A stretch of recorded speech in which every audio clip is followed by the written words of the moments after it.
Welcome back to the Read Option Podcast. Today we're talking about everything regarding free agency around the NFL. We're going to go over some of our favorite wide receivers, whether or not they're overrated or underrated, and we're going to give you some fantasy pops or flops around the league. Enjoy. Dalton steps up. It's complete. Remarkable. Cut back outside right 30, 35, 40, down the far sideline. He's still moving. He's going to go. Pass is caught. Diggs. Sideline. Touchdown. Unbelievable. We're back with episode 4 of the Read Option Podcast. Read Option Podcast. So let's dive into how was your day, Jack? My day was fairly awful. Yeah? I have to apologize. Yeah, I just want to point out that all the drivers in Westchester County, New York, really need to recertify for their license. Yeah, it was unbelievable. Oh, and I watched the Seahawks do absolutely nothing in free agency. So, as you might put it, it was parfait the course. Parfait the course. I see what you did there. So we're going to start out today with the Coach's Challenge. Oh, no. Coach's Are Challenge. we indeed? Yes, I'm going to drop the red flag on you. Brock Bowers, last time you brought up that he went for 800 yards, 13 touchdowns last season. That was correct for 2021. So I was right on the stats. You were right on the stats. Ah, man. That is correct, yes. But that was 2 years ago. Last year, he was on pace to closely match that. Got hurt at the end of the season, only 10 games played. So I guess we'll say the ruling on the field is overturned, but they only gained a couple yards out of the play, and it wasn't a very significant coach's challenge. Gotcha. So I called a challenge on what would have been a first down instead of a third down or something like that. Correct. Gotcha. So that was not super significant, but I did get it wrong, unfortunately. Yes, so just really the year. just really the year Yep. and the number of games, because he did it in 15 games instead of 12. Correct. And the year prior to in 2022, his numbers were similar to the year before: 7 touchdowns, receiving, 3 touchdowns, rushing, 940. He had 3 rushing touchdowns? Yes. Damn, for a tight end. This is what makes him a double threat in the pros, because he is extremely versatile in the position that he plays. Yeah, interesting. So that is one guy that potentially, through all the bullshit, I guess, that we have been put through over the last few days with Seattle, maybe the silver lining is potentially we draft a guy like Brock Bowers. I'm going to go on record, a bold prediction: if he drops to us, we will take a long snapper instead. Yep, and pay him $75 million a year. That's what I'm thinking. That's the way it looks. Yep. Anyway, moving on. All right, so we're going to jump into some free agency here. We're going to talk about some of the signings that have happened over the past few days. Technically, we're recording this on Tuesday, the 12th of March. And yesterday, Monday, was officially, what is that called? The tampering? Legal tampering, where period. you're able to negotiate with the players. You can't actually sign them until, I believe, the 13th, but you're actually able to sit with them and negotiate a contract and verbally commit to, we're giving you this much for this many years, and the player says, yep. And so that's kind of the way that goes with the legal tampering period. Right, so you can't technically sign anyone, That's but correct. you can technically tell everyone that you're going to sign them. That's the way it is. Legal tampering. So let's start off with Mike Evans. We talked about him last time. We'll just go through some of the quick ones that we talked about the previous episode. So why don't we break this down a little bit, maybe just for consumption, is that you have the guys that kind of signed back with their teams, Yes. right? Who never actually, quote, hit free agency, right? Right. And then you have the guys that went out and signed with maybe different teams. So the guys that actually signed with their original teams, maybe let's start with them. Okay. So I don't have my list set up that way, but we can try. Sorry about that. We can try. So I'll start with Mike Evans. He re-signed with the Bucs, his original team, for $52 million on a 2-year contract. Yep. And $52 million for a 2-year contract. I mean, he deserves it. He deserves every penny of it. He is absolutely one of the most consistent receivers you will see. We talked about this in previous podcasts. He's good for almost double-digit touchdowns every year, 1,000 yards. That's that's a pretty good signing in my book. Yeah, and honestly, by the end of his career, he might be one of the most underrated receivers ever. I would agree. Because you really don't put him up there as like, and a lot of the time, like top 5 wide receivers, who you got? Justin Jefferson, Jamar Chase, Tyreek Hill. You never hear Mike Evans in the top 5 for whatever reason. Just money consistent, in my opinion. He's fantastic. And just to piggyback on that is Baker Mayfield, who re-signed with the Bucs as well. So he's going to be playing with his previous quarterback, who had a very good season last year. He did, yeah. 3 years, up to $100 million. Okay, finally vindicating me on my Baker Mayfield promotion. I've been saying it since he was drafted, and I'm really happy for him because I think he finally came into his own last year. Yeah, and he had a good rookie season, and then he kind of fell off, and then he kind of fell off big time, and now he's kind of back. He couldn't even cut it with the Panthers, but now I think you see what happens when you put a pretty good surrounding cast around him. Yeah, I mean they're a few years off. They're a few years removed from a Super Bowl win with Brady. It's a very similar team still. A lot of the same offensive weapons at least. Sure, good receivers, good a decent running game, and real good line in front of them. Yeah, so Baker Mayfield, good signing there for sure. One guy that unfortunately got franchise tagged is Snead, L'Jarius Snead. He's going back to the Chiefs. Oh, I know. I feel so bad for him. He's going back to a team that won the Super Bowl 3 out of 4 years. Oh, my heart breaks for him. And a team he knows, he understands the system already. Yeah, with a great defensive coordinator and arguably one of the youngest defensive cores in football. So really crying for him. So sad. Josh Allen as well, not that Josh Allen, the Josh Allen from the Jaguars. The other Josh Allen was also franchise tagged. Could you imagine if Josh Allen from the Bills threw for 4,000 yards and 28 touchdowns and had 17.5 sacks? Oh my God, imagine. Would that be like, forget it. The greatest player in NFL history. Yeah, he would definitely be the Ohtani. Yeah, the Ohtani, right? The Shohei Ohtani. So he got franchise tagged, I believe, for what? Something like $24 million? That's a good question. I think so. When you get 24.01 million. Yeah, there you go. So top 5 of the top people 5 of his. So he is going to still make the bag. He's definitely making bank on that. Absolutely. That's a lot of money. But not quite as much as Mr. Chris Jones from Kansas City. No, Chris Jones. Who re-signed for $160 million over 5 years. Is that real? Yeah. $160 million? Correct. So it's $95 million guaranteed, right? It's something like ludicrous number like that. So that's crazy. I have a question. You got Mahomes that signed for $500 million a few years ago. You got Travis Kelce, has to obviously be one of the highest paid, if not the highest paid tight end in football. And now you have Chris Jones.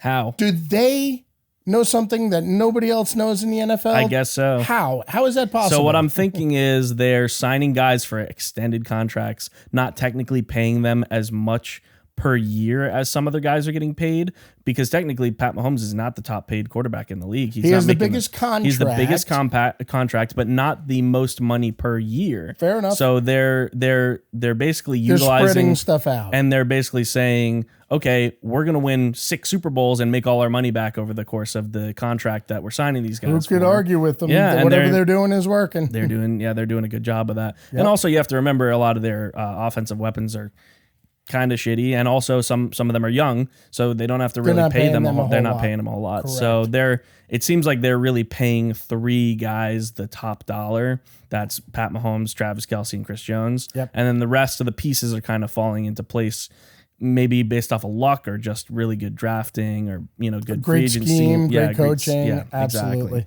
And when you have Pat Mahomes, you could probably put a bunch of my softball team together with them, and we probably win a few games. That's true. So, okay, so we're spending quite a bit of time on these guys. Why don't we run through a couple of the other ones that stuck with their signings, teams? Yeah. Oh, no, the ones that stuck with their teams. Oh, okay, sure. So Leonard Williams stuck with the Seahawks, 3 years, $65 million. That was yesterday, if I remember correctly. Correct.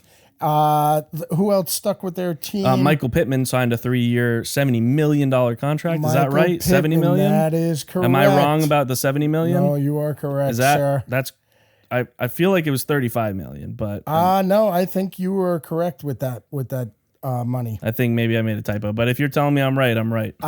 We can always throw We the can always coaches throw the challenge challenge flag next week. But if that's 3 years, 70 million, that's a huge contract. Yeah. So he was going to be one of my trivia questions for you. Oh no. Yeah. Unfortunately, I ruined it off air. Anyway, we'll move on for that. But I'll lay out some stats when we have some time for Mr. Pittman. And So you want to be keep like, talking about guys, but you want to keep talking about guys that signed with their original team. I think we're done with that. I think I don't think so. of the. How many other guys do we have? So- Any big names? Where did Dalton Schultz come from? Was he on the Texans He last was year? on the Texans. Yes, you are correct. So he signed a 3-year, $36 million contract with Houston. That's great. Re-signing with them. And another guy that signed for $30 million, Hunter Henry, to the Patriots. And Noah Fant, 2-year, $21 million contract to Seattle. So- we have 3 tight ends who do not deserve $10 to $12 million a year, all getting signed for $10 to $12 million a year. And if you could see my stat sheet right now, I have all 3 of them in red. Yeah. So I'm going to jump the gun a little bit here. You're telling me,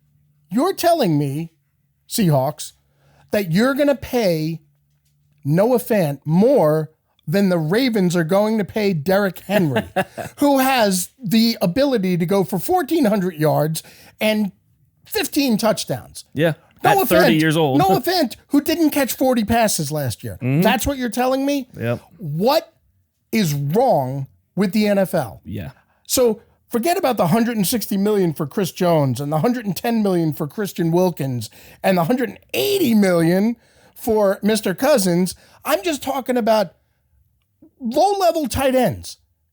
These guys, Yeah. They're not Travis Kelce. they're not Travis Kelce. They're not Sam Laporta. Now, granted, he was a rookie last year, but They're not Mark Andrews or Sam Laporta or Exactly. Travis Kelce. These guys are you pretty kidding me? average tight ends. they're run-of-the-mill. Yeah. If you were going to pay Noah Fant $10.5 million a year, keep Will Dissly. It's true. Why wouldn't Probably you? He's a better blocker, probably. Yes, exactly. Might as well keep him. Unbelievable. I don't know what is What are we thinking? wrong with these people. What are any of these teams thinking? Oh my gosh, absolutely. A few more guys that Stayed with are their staying team? with their team. I believe Kevin Byard signed with the Bears. Was he with the Bears No, last he was year? with He the was Eagles. not. Okay, so last one then is Kendrick Bourne staying with the Patriots for 3 years on a contract up to $33 million.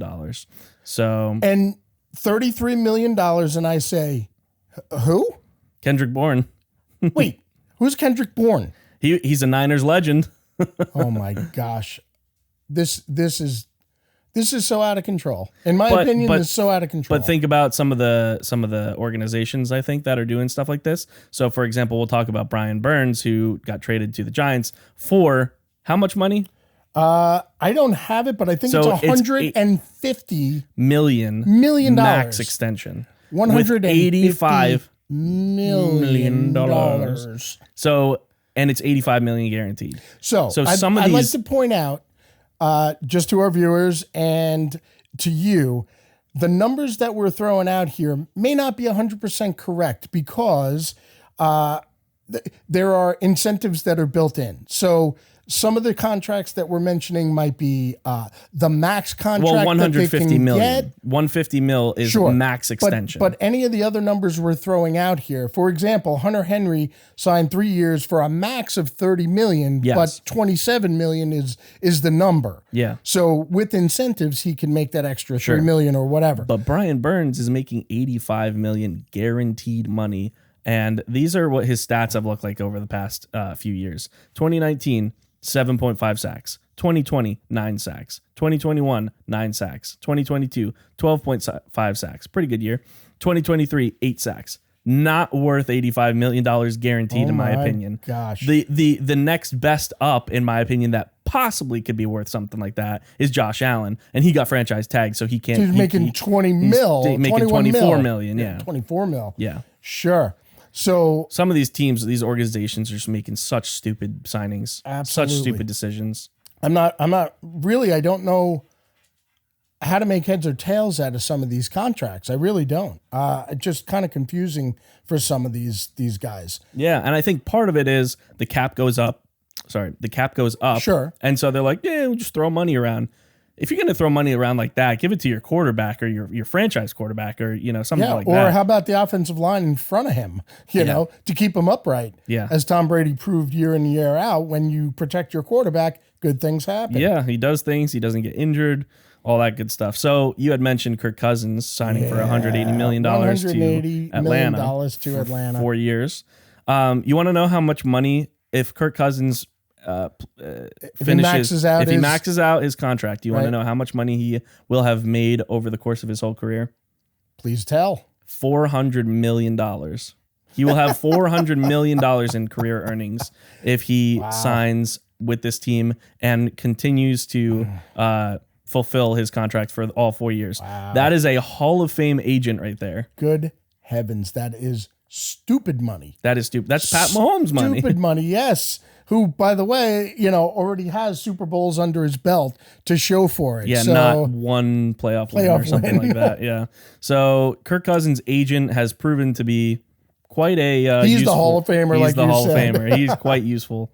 Another crazy one, going to a division rival, Saquon Barkley to the Eagles. Oh my gosh. 3 years, $37 million contract. Yeah. Wow. I wouldn't say that's a bad signing because Saquon has the ability to be a workhorse, Sure. but always that health factor in there. Well, partially probably because his offensive line has always sucked. It could be. 3 years, he's still in the prime of his. He won't be 30 by the time his contract ends. I don't think. Yeah. Unlike Derrick Henry, who is 30 when it starts. Yeah. I think he's 30 now. But only correct. But only 2 years, and he's not showing a whole lot of signs of slowing down. But you're right. Saquon going to the Eagles is, in my opinion, really flipping the bird to the Giants. True. Like, you had a chance to sign me. We tried to work through things. You franchised me, I think, last year, and then you just let me go. And I'm coming back, and I'm going to torch you guys twice next year. Yep. Yeah.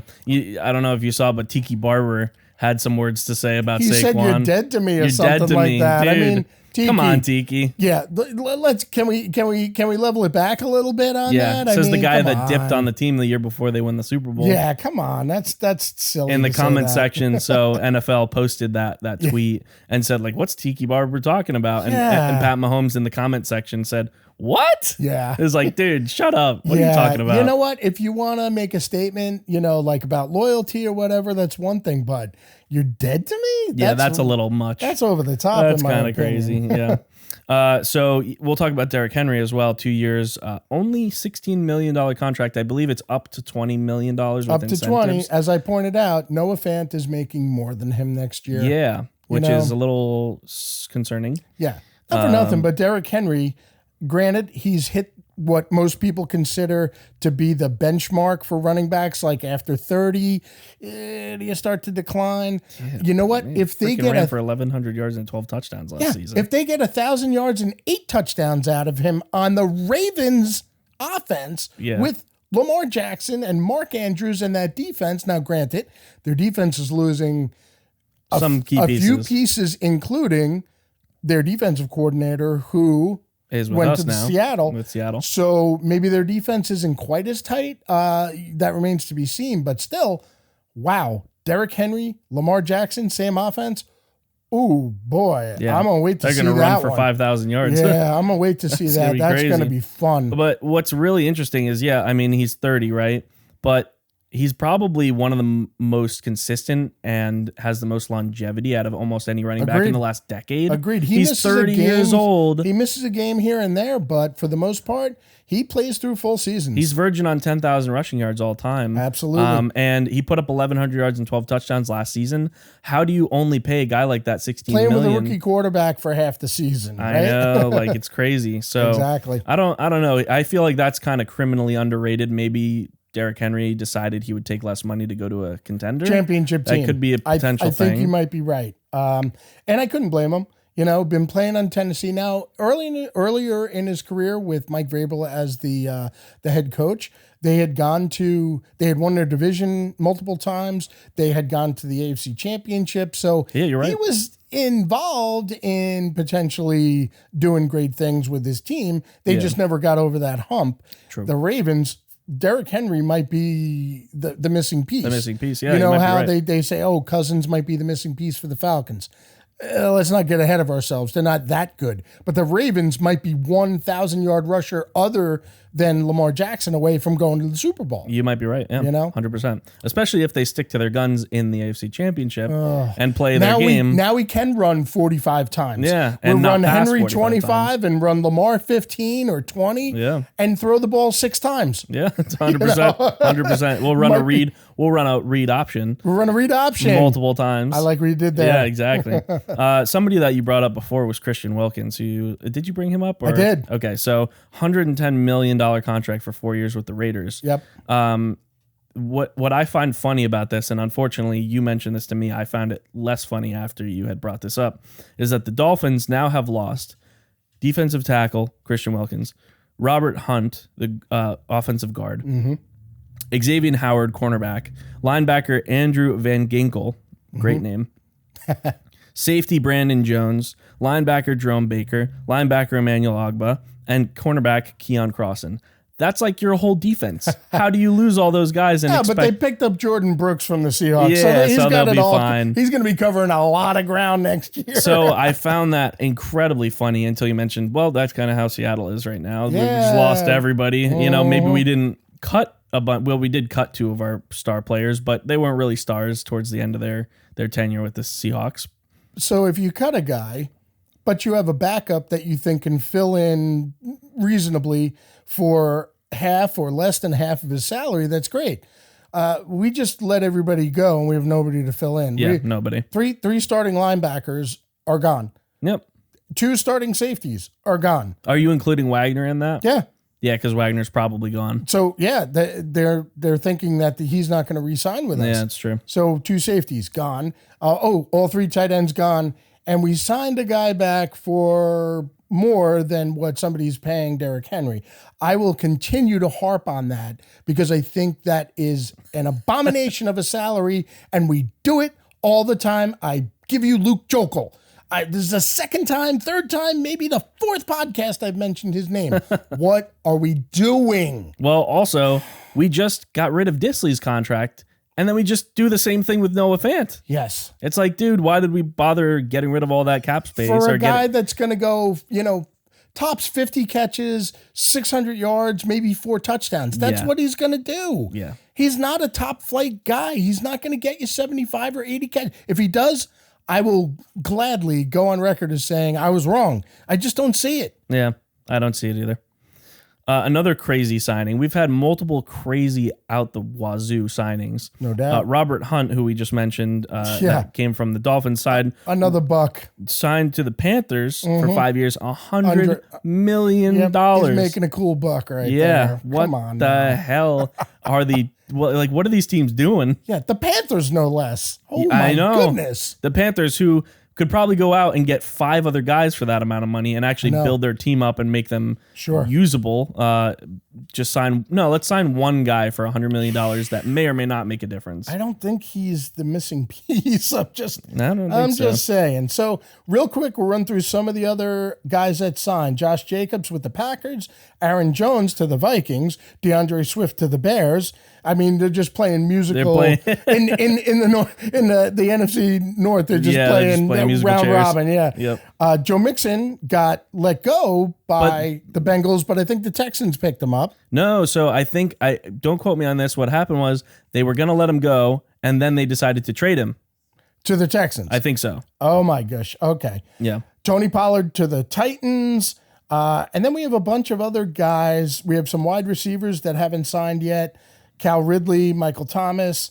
So also Mac Jones got traded to the Jaguars. And Mac Jones got traded to the Jaguars. Yep. And Gardner Minshew signed with who? Gardner Minshew went to the Raiders. The Raiders. And there's talk about Jimmy Garoppolo getting cut by the Raiders. And so now... Oh, I know. We could pick him up for probably maybe 7 years, $100 million. You think that would probably be good?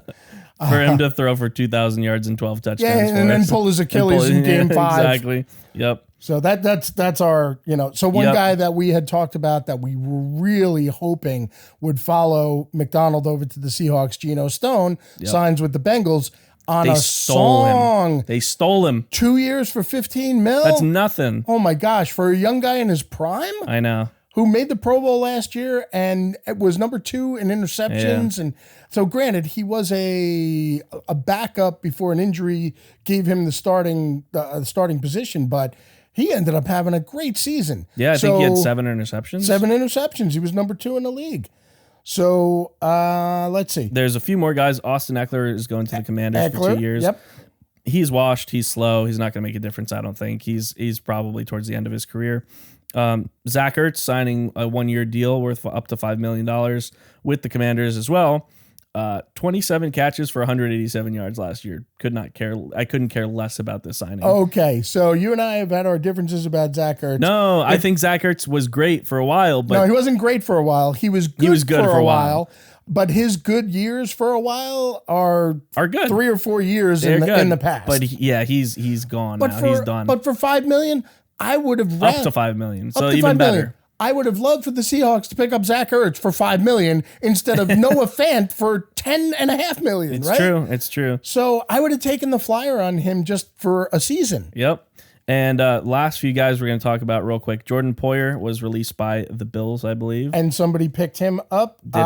As of this writing, I'm just leafing through and I can't remember who picked him up. All right, we'll come back to that then. Yep. Browns trade a 5th round and a 6th round pick for Jerry Jeudy. You and I might have differing opinions on Jeudy. I think Jeudy could be a decent wide receiver number 2 with a halfway decent quarterback. He came out of Alabama, highly touted. Never really had the QB play in Denver that would have That's fair. fostered that. So I think the book is still out on him, but now he's with the Browns. He is with the Browns. And you got now, yeah. Amari Cooper as the clear number 1 over there. So, and who's throwing to him? Is Deshaun Watson going to be back? Not sure. Joe Flacco might Yeah, be. Joe coming back. Flacco's bagging groceries now. He's going to come back and lead him to the AFC Championship Yep. game. I'm not sold on Jerry Jeudy, but I think if you put him in a better Might be situation, better than we think he is. might be better. Okay. And speaking of the Broncos, Russell Wilson was released by the Broncos and is signing more than likely with the Steelers for the vet minimum. Yes. Which is a little scary to think about if Russell Wilson can get back to even 80% form of what he used to be as an elite quarterback in Seattle, because that team was a playoff team with the worst quarterbacks in the league. And the worst offensive scheme as well. Yes. If Russell Wilson gets back to 50%, he's still better than Mason Rudolph and Kenny Pickett. This is true. Let's be honest. This is true. And a couple good wide receivers to work with over there. Now I know that they're shopping Deontay. Pickens, good solid receiver. Najee Harris, not a top 5 running back. He's kind of more of a slow kind of plotter. But he's good they have a good 1-2 punch over there. Yeah. With Jaylen Warren. And Mike Tomlin just refuses to lose. That's the thing. 100%. You are absolutely right. He had what I would consider one of the worst playoff teams and had a 500 record last year. Yeah. It wasn't like he made the playoffs at 7-9 like some other teams have done. He was 9-8 in the black and blue division, not black and blue division. I think that's the Lions and the Bears and all that. Okay.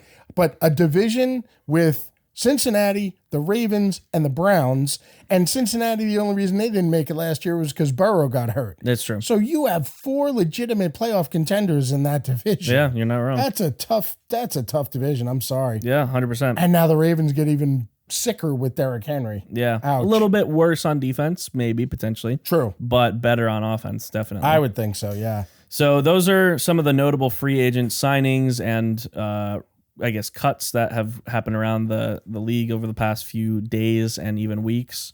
We're going to jump into what's called fantasy pops or flops now. We want to talk about a few guys that potentially are going to pop or flop in terms of fantasy. So we're not really a fantasy football podcast, but we do want to incorporate a little bit of fantasy here and there because it's definitely a big part of playing, or watching football. A lot of people that watch football also participate in fantasy football. So we might as well talk about some of the guys that we think are going to either pop or flop in fantasy. And when it comes to fantasy, I am an avid donator every year. I donate my league fee every year. Yeah. Well, the one year you won. You Sort won, of. Sort of. You want to explain what happened real quick? The one year that you had won the championship? Well, so that was the Damar Hamlin year, I believe. That was the Damar Hamlin year. So long and the short of it, I had Stephon Diggs, last player going in the championship game. And I think you had one. I needed, I think, 6 points out of Stephon Diggs. And I think you got 6 points out of Stephon And I got Diggs. 6.5 or 7 points, and then Damar Hamlin's situation occurred. And by ESPN rules, that game was canceled, and Diggs got 0 points. Out of the graciousness of his heart, the person that I was playing gave me the championship because it was such the crazy, it's such a bizarre circumstance. So I had actually won the championship. Even if Stephon Diggs had not caught another pass, I would have won by 0.5 point. But because they zeroed out all of the stats because that game was never replayed, technically I would have lost that championship. But because the guy I was playing had won a couple years before that, he was gracious enough to give me the championship. However, last year's draft, I had to endure, you're a championship. You're a champion with an asterisk. Oh yeah, somebody had to give you the chance. So the bragging rights are just as important as the say financial. You gain. don't necessarily get the bragging rights, unfortunately. Yeah, I didn't, of course. But anyway, thank God, Damar Hamlin is good. Not dead. Came back and played last year, right? So there's all's well that ends well. There's some controversy about whether or not he should have won Comeback Player of the Year.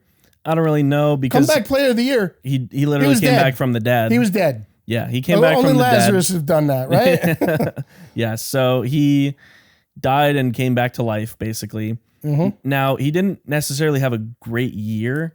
He didn't really have a good year at all, but he came back from the dead. So that's kind of he played it down in the NFL. Yeah, he should have won that probably. I wouldn't argue that. And in fact, if I was the one that won it over him, I would have been the one gracious enough to give him the award because who did win it? I believe it was Joe Flacco. Oh, it could have been. And that's Flacco's a great pick great too, story because on top of it, he no went doubt. Berserk for the games that he came in to play. Yeah, it was like bagging groceries before they called him off the couch, that and type then he of went thing. Berserk on a few teams brought before him to the playoffs. Brought him to the playoffs, sure. So all right, anyway, we got fantasy three pops or flops. 3 big names on the fantasy pops or flops. Let's start with CJ Stroud. I'm gonna call pop. I'm gonna call pop as well. I think the thing that stands out so much to me about CJ Stroud is that he has a great attitude and a really good work ethic, because I've watched videos with him, talking about how he wants to grow and learn. And he was on a podcast with Brady one time, and he straight up asked, I think the guy that was interviewing them said, okay, we're going to end the interview now. Stroud, do you have any questions for Tom Brady? You're in the presence of the greatest quarterback of all time. You have one shot to ask him some questions. Go ahead. And he was like, how do you stay focused with all the crazy nonsense outside that's going on, the parties and the people and the drinking and all the other distractions? And once I saw that, I was like, this guy's locked in. Like, he's going to have a good sophomore year. He's probably going to be a good quarterback for years to come, because some guys get complacent and they're just like, I'm amazing at football. I'm just going to kick back, relax, take my big money, and keep being a stud. And they don't put the work in. And CJ Stroud. I'll give you Johnny Manziel. Manziel. You probably got Jamarcus Russell thrown in there. Russell, sure. I mean, guys like that to just try to rely on their talent. CJ Stroud is not only talented, but seems like he has the work ethic. So I think he's going to pop. And I think I would agree. I was not sold on Stroud coming out of college. I'm not usually a big fan of Ohio State quarterbacks because they usually don't translate all that well to the pros. I was wrong about CJ Stroud. He came out of college Didn't score very well on some of the metrics, some of the mental metrics, the intelligence metrics, the tests that they give you. But apparently, his work ethic and his leadership, they say that he came in there and basically from day one owned the locker room. That's crazy. So having your team rally around you, they're going to go out and get it for you. They're going to bust their butts to protect you, to make those catches over the middle. And when you saw him play, I think he went, he might have broken the record for most consecutive passes to start a career without an interception. I think he did. Which means he's making good reads. But it wasn't just, oh, I'm throwing the ball away, because he didn't have like a 50% completion percentage. He was winning games for them and not turning the ball over. Yeah. And he wasn't so just managing the game. He wasn't just managing the game. He was going out and winning the game. So I'm with you. I think CJ Stroud sophomore slump is not happening. I'm going Pop. Yep. All right. Puka Nacua. What do you think? I'm saying flop. I'm going to go flop, but It's like I wrote half flop. I'm going to qualify that by saying, so would 80 catches for 900 yards and 4 touchdowns be a flop? Only compared to his rookie season. Sure. That'd still be a pretty darn good season for somebody. But there's almost no question that he's going to regress, because how do you not regress on a team like that after a year like that? Look, he could put up another 100 catches for 1,200 yards and maybe get 6 or 8 touchdowns. So it's going to depend, in my opinion, it's going to depend on the health of the players around him, right? Because last year he was handed the number 1 receiving job essentially. Yeah, because Kupp was hurt. Because Kupp was hurt for a lot of the season. Yeah. Even when he was in there, he wasn't Cooper Kupp. No, he was not Cooper Kupp. They rushed him back. 110 catches for 1,400 yards. No. So, does he naturally regress if the targets kind of even out? I think so. Yeah, I would agree. I personally think he's a great receiver. I do too. But the system that he's in, it doesn't really work in his favor for a season that's going to be 100 catches every year and 1,500 yards and 10 touchdowns, because he's not the main guy there. That's Cooper correct. Kupp's still there. And who knows what happens with Stafford? Exactly. Who knows how many years Stafford's got left? That was going to be my last point was, does Stafford have another 600 passes in that arm? Yeah. Does he... So if Stetson Bennett or whoever else is the backup quarterback have to take over for Stafford at some point, does Puka even have a shadow of the season he had this year? Yeah, that's a good point. And look, we know that injuries are such a huge part of the NFL. So it could be any player that you're saying that happens to. Yeah. Right? It could be any player. True. I'm just thinking that Puka has some targets to share with a bona fide alpha in that is Cooper true. Kupp. Yeah, Kupp is probably top 6 or 7 receiver. When he's healthy, he's definitely up there. Yeah.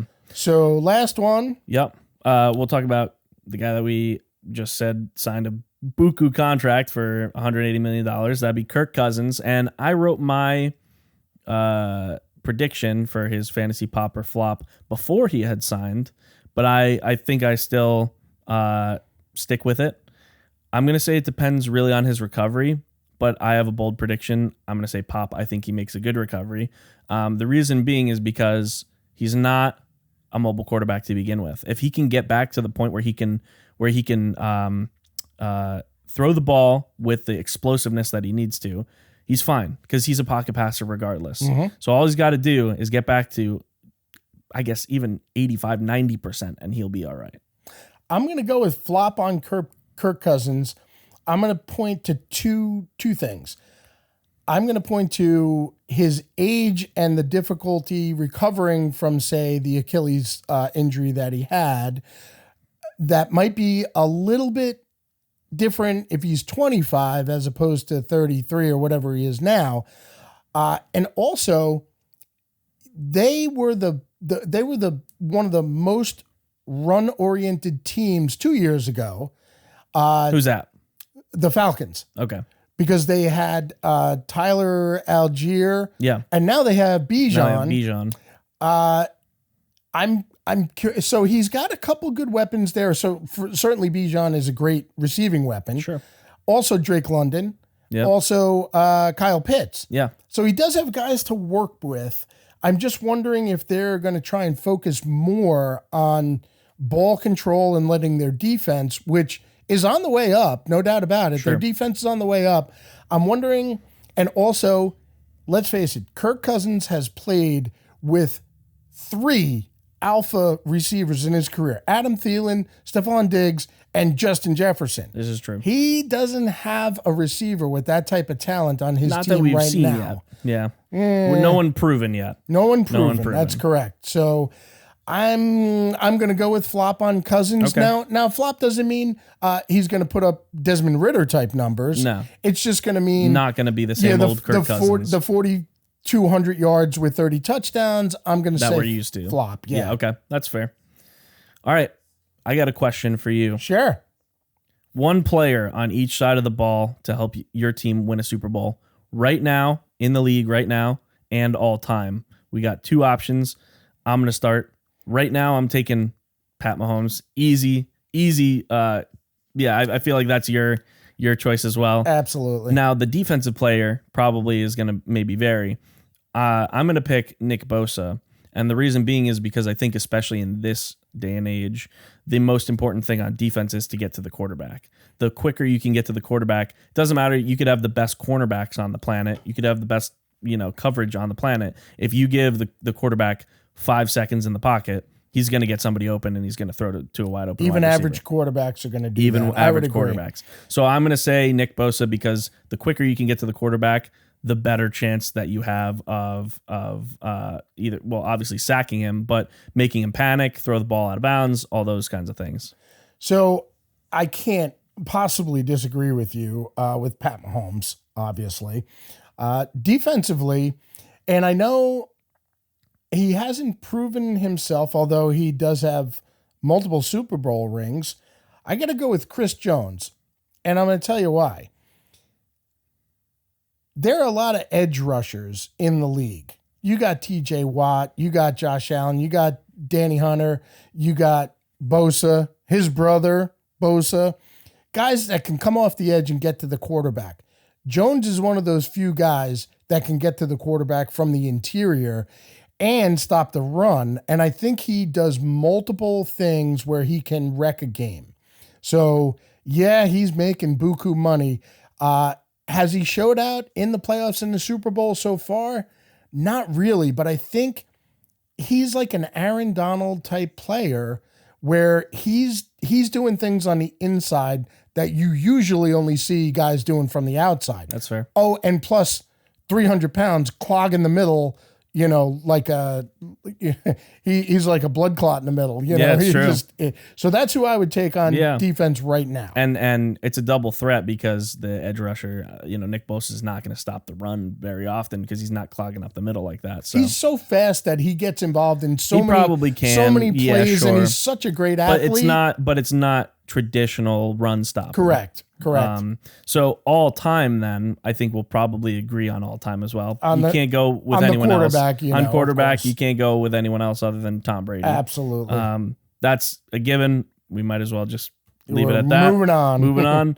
I'm going to stick with the same position, and I'm going to go with Lawrence Taylor. That would not be a terrible one. I went back and forth on this because I watched so many great defensive players back when defense, so late 70s, even middle 70s, I was still young enough, still old enough to be able to watch and appreciate. So you had the steel curtain from the Steelers. You had the Doomsday defense from Dallas. There were so many great defenses and so many great defensive players. I'm going to name one guy that I can't stand as a human being, but I can't argue that he was one of the best game wreckers that I've ever watched, and that was Ray Lewis. Oh, boy. Man, I know how much you despise Ray Lewis. I despise that guy as a person, but that guy was He was, I don't know, Lawrence Taylor did so many things I've never seen before, but Ray Lewis was an inside linebacker, and he was a game wrecker himself. Originally, I had Reggie White listed in there. Okay, that's a good pick too. Yes, 13 years in the Pro Bowl. Wow. 198 sacks. Jeez. All pro first team 7 times, defensive player of the year twice.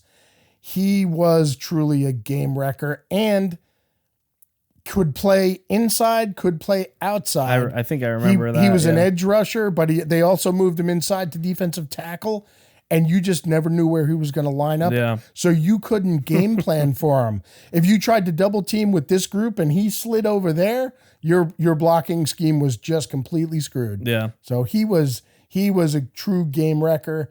Ray Lewis, Reggie White. I know I could probably name 24 other guys. Jack Lambert for the Steelers was just absolutely menacing.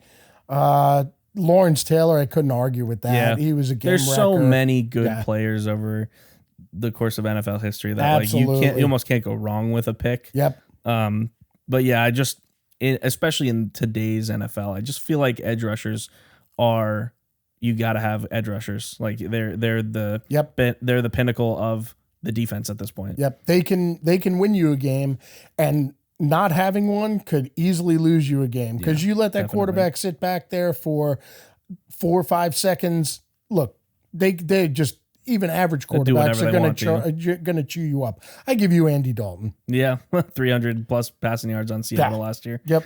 Backup quarterback. Oof. On a team that won what? 2 games? 2 games. Yeah, 2 games. All right, so we're going to jump into another segment real quick. This will be underrated, what we're going to be calling underrated, overrated. So this is underrated, overrated wide receiver edition. And we have a few wide receivers listed here that we're going to talk about whether or not they are overrated, underrated, or properly rated. Okay. So I'll start with Jamar Chase. I think he's properly rated. Properly rated. He's really good. And he proved that this year, playing for most of the season without Joe Burrow, and still put up very good numbers. I think 1,000 yards. Yeah. At Still least put up 1,000 yards with maybe 8 touchdowns. So T. Higgins was hurt for most of the year, but you still had Tyler Boyd, you still had Joe Mixon, still had a lot of good skill guys on the offense. And even with a backup quarterback, he still put up very good numbers. So properly rated. Properly rated for Jamar Chase. Terry McLaurin, overrated, underrated. I'm going to go with underrated because he has been pretty good for the last 3 or 4 years with really rotten quarterbacks. Yeah. Really rotten quarterbacks. I mean, I feel if you put him as a number 2 on, say, Cincinnati, or you put him as the number 1 on Kansas City, he's a shoo-in for 90 or 100 catches, in my opinion. Yeah. He just plays in a really, a cruddy offensive system, and B, with cruddy, now Sam Howell threw all over the building, but this was the first year McLaurin had a down season because they didn't even include him in the offense. Yeah. It was which is very crazy. strange. He's your best player, in my opinion. Terry So- McLaurin is criminally underrated. Yes, and Bieniemy just screwed the pooch with that offense this year, Yeah. and didn't include McLaurin, who I thought was, if not their best, one of their best offensive weapons. Yeah, he's a deep threat as well, and I think he's at 1,000 yards in the last 4 seasons. Yeah. With crappy quarterbacks. With garbage quarterbacks. Now he had Alex Smith there, I think, one year. Alex Smith was on the end of his career, I believe. Yeah. So even still, like you're talking Nothing to yell about a about. quarterback that was good when he was in his prime, but not very good coming off, a big injury and whatnot. So, Correct. all right, Keenan Allen. I know this is one of your favorite receivers in the league. He has been very good for a very long time. He put up, I believe it was 7 out of 8 years, he put up 1,000 yards. He put up 100 catches like 5 or 6 years already. Jeez. He has been really good for really long. Yeah, he catches 100 passes like every year, pretty much. year. 31 years old, and he caught 108 passes last year. And I think he missed at least 2 or 3 games. Really? Yeah. Damn. Yeah. So I would say slightly underrated. You're never hearing about him in the top 5 lists. Yeah, but he's just Mr. Consistent. Yeah. Granted, he's not catching for 14, 15 yards. He's like a 10 to 11 yard, but early in his career, he actually had a couple seasons where he was like had a real high average per catch. Oh, really? Yeah. So He's also played with some really good quarterbacks, He but has.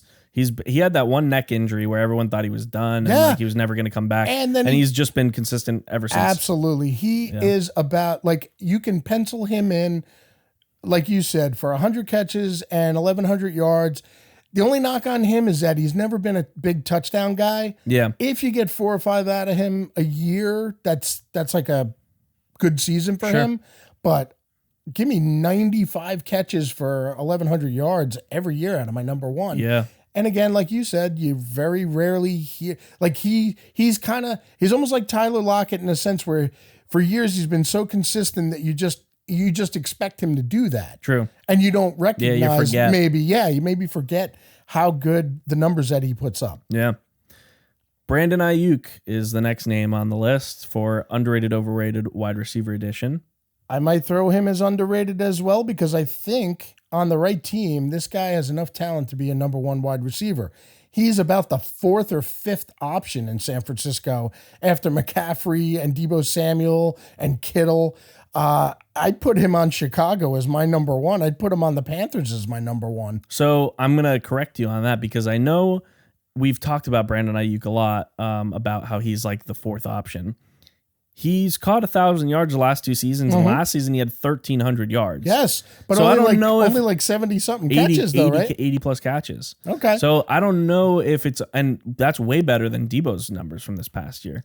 So I'm not 100% certain that he's the number 4 option. He might be like tied as the number 2 option between 3 or 4 guys.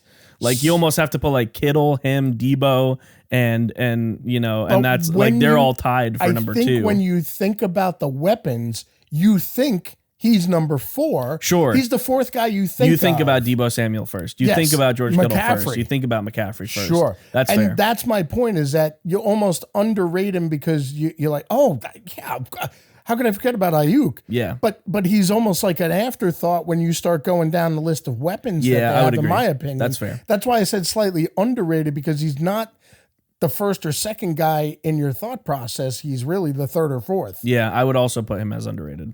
I would slightly underrated. Yep. Yeah. And the last guy I got on here is Christian Watson.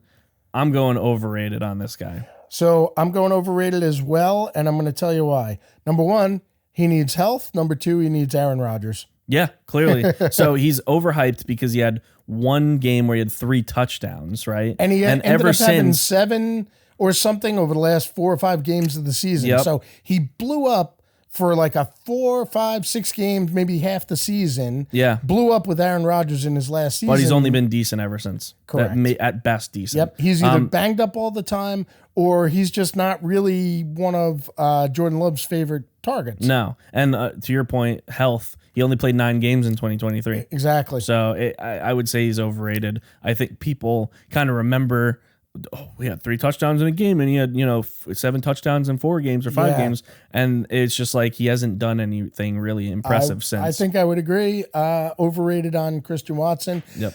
And only been in the league a couple of years. So let's see how he got plays time. out. Jordan Love is really a good looking up and coming quarterback. Maybe they incorporate Watson. Maybe he stays healthy. But for right now, I think it's more hype than hope. Yeah. I would agree. All right. Do you have a trivia question for me, or did you scrap that because of the Michael Pittman stuff? I'm going to scrap the trivia Pittman. question. And just talk about his stats. I'm just going to talk about his stats, but you're gonna hit me with yours first because I got to look them up. Okay. So we're gonna do what's called 2 truths and a lie. 2 truths and a lie. 2 truths and a lie, right. NFL edition. Okay. Let's give you the 3 options. Eli Manning and Peyton Manning have the exact same career passer rating in the playoffs of 87.4. Okay. Matt Ryan won 120 games with the Falcons. The player that is second in wins with the Falcons started 121 games. So Matt Ryan has won almost as many games as the second best has started. Okay. And the last quote unquote truth, we'll call it, because you don't know which one is which. The Madden video game franchise has correctly predicted the winners of every Super Bowl since 2004. So which one of those is the lie? That's got to be the Madden. The Madden? It's got to be the Madden. So what's your thought process? You said since 2004? Yeah. That's That's fair. 10 years, man. 10 years. 2004 is 20 years. My mistake. That's my mistake. Yeah. That shows that just made both of us sad. Yes. 20 years ago was 20 years 2004. ago, Oh yes. my god. Yeah. So you were correct on that.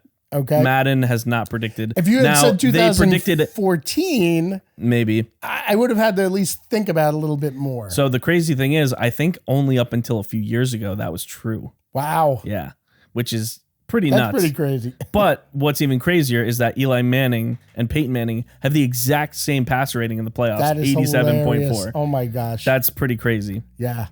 All right, we got. But not hard to, if you thought about it, not hard to really fathom because Peyton Manning played like this throughout the season and then played like this in the playoffs. And Eli Manning played like this in the regular season and then played like this in the playoffs. But to have the exact same passer right. rating is crazy. So they don't even have bragging rights over the other one. No, they're like, yeah, they're totally equal. And they both have 2 Super Bowls, if I'm Super not Bowls, mistaken, yep. right? Oh. Now, I think Eli probably has a little bit more bragging rights because he beat Brady, Tom Brady right, twice. True. And also Peyton Manning kind of had his defense win his last Super Bowl. True statement. but again, Peyton Manning was probably a better quarterback, if we're being honest. Well, career-wise, statistic-wise, Sure. also. Maybe even just watching him, he's probably better. But in the playoffs, man, yeah. Eli Manning was devastating. Eli was a guy that could just step his game up, and he did it. Like against the best. They would have a rotten regular season. I think the one year that they beat the Patriots, they had if they were 9-7, maybe wild card. I think they were team. 9-7 wild card. And yeah. then they went through, I think, Green Bay and the Saints, and then I think that's how they beat he beat like 4 Hall of Fame quarterbacks or some weird thing. Something like that. Yeah. It was crazy. Yeah. All right. One more 2 truths and a lie for you. All right. 2 truths and a lie. Sorry. 2 truths and a lie NFL edition. In 2018, the Browns started the season 0-1. That was their best start in 14 years.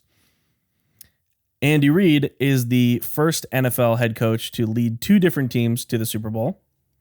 And the Panthers have never had back-to-back winning seasons, but they won the NFC South 3 years in a row. Andy Reid is your lie. What's your thought process? So you said Andy Reid was the first? Andy Reid is the first NFL head coach to lead 2 different teams to the Super Bowl. Yeah, that's definitely incorrect because I think Don Shula did it. I think he did it with the Baltimore Colts and the Miami Dolphins. You would be correct. Yes. You would not be correct if you said he was the only other one to lead his team to 2 Super Bowl to 2 different Super Bowls, or sorry, lead 2 different teams to Super Bowls, because Bill Parcells also did it. Yep. And Dan Reeves. Ooh, Dan Reeves, Broncos and Giants. I wouldn't have gotten. I would probably gotten Parcells. Yep, you might have gotten that one if you had some time to think about it. Yeah, I might have gotten that one. That was back in my day. Yeah. That was back in the day. In the day. Yeah. All right, so let's talk about Michael Pittman. Our last segment of the episode. So I was going to give you a trivia question that basically listed all of the players that this particular player had more catches than this season. And my name was not going to be the 4 guys on top of him. Last 3 seasons with the Indianapolis Colts. Michael Pittman, and also playing with the likes of, I think, Matt Ryan and Philip Rivers, I think, right? Philip Rivers and Gardner Minshew. Yeah. So 2 quarterbacks at the end of their careers, Who did not have very good seasons. No, and Gardner Minshew, who is kind of a fan favorite, but not the best quarterback in the league. He's not gonna. Nobody's gonna mistake him for Pat Mahomes. No. And I also think that there was what's his name in there? Heck, I can't remember his name. Jacoby the Beef Brisket? It might have been him too, but Carson Wentz, I think, might have been mixed in there a little bit. I think you're right. So check this out, okay? How can we not put this guy up in the top?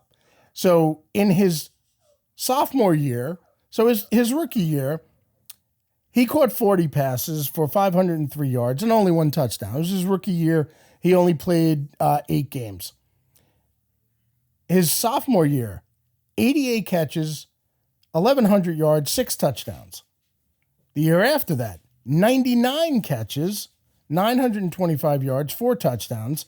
And last year, having missed 2 games, 109 catches, 1,100 yards, and 4 touchdowns. Damn. So he's just, if he can get over the hurdle of touchdowns, he'll be good. He'll be really a stud. But damn, over 100 catches and what, 1,200 yards? Yeah. And missing 2 games. Yeah. And so 88, 99 catches, and 109 catches. Damn. This guy's going up 10 catches every year. Yeah. From his sophomore, junior, and senior year. In 5 years, he'll be on pace to break the record. Yeah. 2 years over 1,000 yards. 1 year, only 1 game away from 1,000 yards. Yeah. And nobody seems to. He's definitely not in the conversation. Never gets up there. But I'll tell you what. He is a PPR monster. Oh, sure. For in fantasy. Oh, yeah. Doesn't get you the big touchdown numbers, but he's throwing 8 to 10 catches on the board every game. Yeah. I'm telling you, That's this pretty guy, nuts. I did not know that and about so Pittman. now, when you see him sign that contract with the Colts, you're like, okay, if they could get so unfortunately, I have a feeling his numbers are going to regress next year. Why? Because Minshew is kind of like a Fitzpatrick. You're right. However, he's going to bomb all over the place. However, Minshew signed with Raiders. I know. But I thought you meant because he was going to play with Minshew again. No, his numbers are going down because Anthony Richardson. Minshew's not going to be there. Yeah, okay, Anthony Richardson is going to be the starting quarterback, and assuming this guy stays healthy, he's going to run. He's going to run more times than he passes this is every true. game. He's going to be Cam Newton. Yes. He was not very accurate in college either. No, and he had a moderate passing stats last year before he got hurt. Yeah. Was on his way to like double-digit touchdowns rushing, but that's what they got him for. Yeah, it's true. So I really have a kind of a really man crush on Michael Pittman as he's way better than people give him credit for. Guy, yeah. man, he's putting up some quietly really good numbers. I didn't know he was like that. Yeah. Okay, nice. All right, so that is the end of this episode 4 of the Read Option Podcast. That was a good time talking free agents. We'll have more about free agents probably in the future because things just are crazy all the time. We'll have another week of free agency, so we're going to have to probably update our stuff because you still got a bunch of guys that are not signed. This is true. So we'll have to kind of cover that beginning of next episode. Yeah, exactly. So we're going to sign off for this episode. Hope you enjoyed. We'll see you next week on the Read Option Podcast. Tommy, touchdowns. And Razorback Jack signing off. See you next time. Thanks for listening to the Read Option Podcast, hosted by Tommy Touchdowns and Razorback Jack. Produced by me, Tommy Touchdowns. Remember to follow us on all our socials, including Instagram, Facebook, TikTok, and YouTube, at the Read Option Pod.